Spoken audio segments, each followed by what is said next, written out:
नाजरीन, कराची के मसाइल का नोहा लिखना आसान नहीं है। रूह काम जाती है, कलम की स्याही खत्म हो जाती है, पर इस शहर नापुरसा के मसाइल खत्म नहीं होते। गुज़श्ता कुछ रोज से मुल्क भर में शदीद धुंध छाई थी। नमाज़े इस्तिस्का की अपीलें की जा रही थी। मुल्क में बारिशें न होने के सबब कहत साली के खदशात भी जाहिर किए जा रहे थे। फिर मौसम बदला और मुल्क भर में बारिशें शुरू हुई और शहर कायद में भी मौसम खुशगवार हो गया। लेकिन गुज़श्ता रोज़ महज 1 घंटे के लिए कराची में मींह जमकर बरसा और 1 से 1.5 घंटे में पूरा कराची पानी पानी हो गया। निज़ाम ज़िंदगी मफलूज होकर रह गया। शहर के बासी पनाह की तलाश में मारे मारे फिरते रहे, लेकिन अफसोस के इस शहर को ओन करने के बुलंदो बाग दावे करने वालों ने अब भी एक दूसरे पर इल्ज़ाम तराशियों से इनको फुर्सत नहीं मिल रही। तो इस तमाम तर सूरत हाल में यहाँ पर सवाल ये उठता है कि आखिर कराची की इस हालत का जिम्मेदार कौन है, और क्या इस तमाम तर सूरत हाल में पीपल्स पार्टी और MQM के वोट बैंक पर असर पड़ेगा। नज़ीर लगारी साहब, चूँकि आप अभी कराची में मौजूद हैं और यहाँ की तमाम तर सियासत से बड़े अच्छे से वाकिफ़ हैं, करीब से देखते आए, कौन जिम्मेदार है इसका और वोट बैंक पर असर पड़ेगा क्या?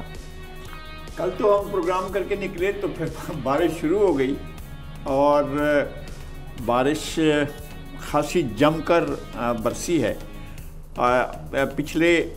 मैं यहाँ इस शहर में जो है वो तकरीबन लगभग 60 साल से ज़्यादा अरसे से इस शहर में हूँ मैं, और बारिशें सर्दी के मौसम में कम होती हैं, लेकिन इस बार अच्छी खासी बारिश हुई है।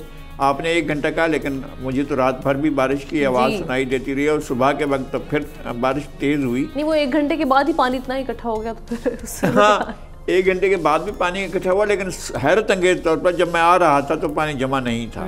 यानी ये सूरत हाल तो थी कि पानी जो हम समझते थे कि जनाब ऐसा होगा कि फिर तो हम ऐसा होता रहा है, पहले भी हुआ है कि हम फिर घर से शहर तक पहुंचने में या ऑफिस तक पहुंचने में हम बहुत शदीद मुश्किलात का सामना करते थे, लेकिन इस बार ऐसा हुआ है कि पानी सड़कों पर आते हुए नहीं था।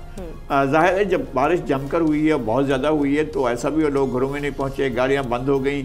और अभी हम सुन रहे थे कि कुछ अर्सा पहले लाहौर में बारिश हुई तो बिल्कुल यही हाल था। लाहौर में तो लोग घरों तक नहीं पहुंच पा रहे थे। ये हमारे शहरों में होता है। और कराची को जब बारिश होती है तो हम बहुत ज़्यादा सेंसिटिव होते हैं और हम चढ़ दौड़ते हैं तमाम इदारों के ऊपर, चाहे वो लोकल बॉडीज़ के इदारे हों चाहे सूबाई, लेकिन होना चाहिए। अब तो कम से कम इस ब्लेम गेम से निकलना चाहिए।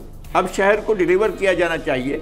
पीपल्स पार्टी का पहला साल चल रहा है शहर का इक़्तिदार संभाले हुए। उससे पहले 50 साल में पार्टी 50 साल से ज़्यादा अरसे में पार्टी आती तो रही है कई बार, लेकिन शहर का इंतज़ाम इनके पास नहीं रहा है। अब शहर का इंतज़ाम भी इनके पास है।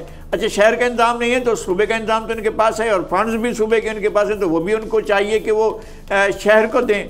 और वो जो थर्ड टियर को हम इग्नोर कर रहे हैं, अगर अब इग्नोर करते हैं तो फिर हमारे शहर जो है अब उनके अंदर ये गुंजाइश नहीं है, इस्तात नहीं है, चाहे वो शहर कोई सा शहर भी हो, चाहे वो लाहौर हो, चाहे वो हैदराबाद हो, चाहे वो फैसलाबाद हो, चाहे वो रावलपिंडी हो, चाहे इस्लामाबाद हो, तो वहाँ इस्तात नहीं है कि आप जो है अगर शहरों में आप इंतज़ाम नहीं करते हैं, प्रॉपर बल्दियाती सिस्टम को स्ट्रांग नहीं करते हैं, तो फिर आप जो है वो शहरों से कुछ चीज़ हासिल नहीं कर सकेंगे, मसाइल हो जाएंगे। शहर हमारे तमाम शहर जो हैं मसाइल का गढ़ बन चुके हैं। ओके, सब्सक्राइब करें और बेल दबाएं ताकि कोई खबर रह न जाए।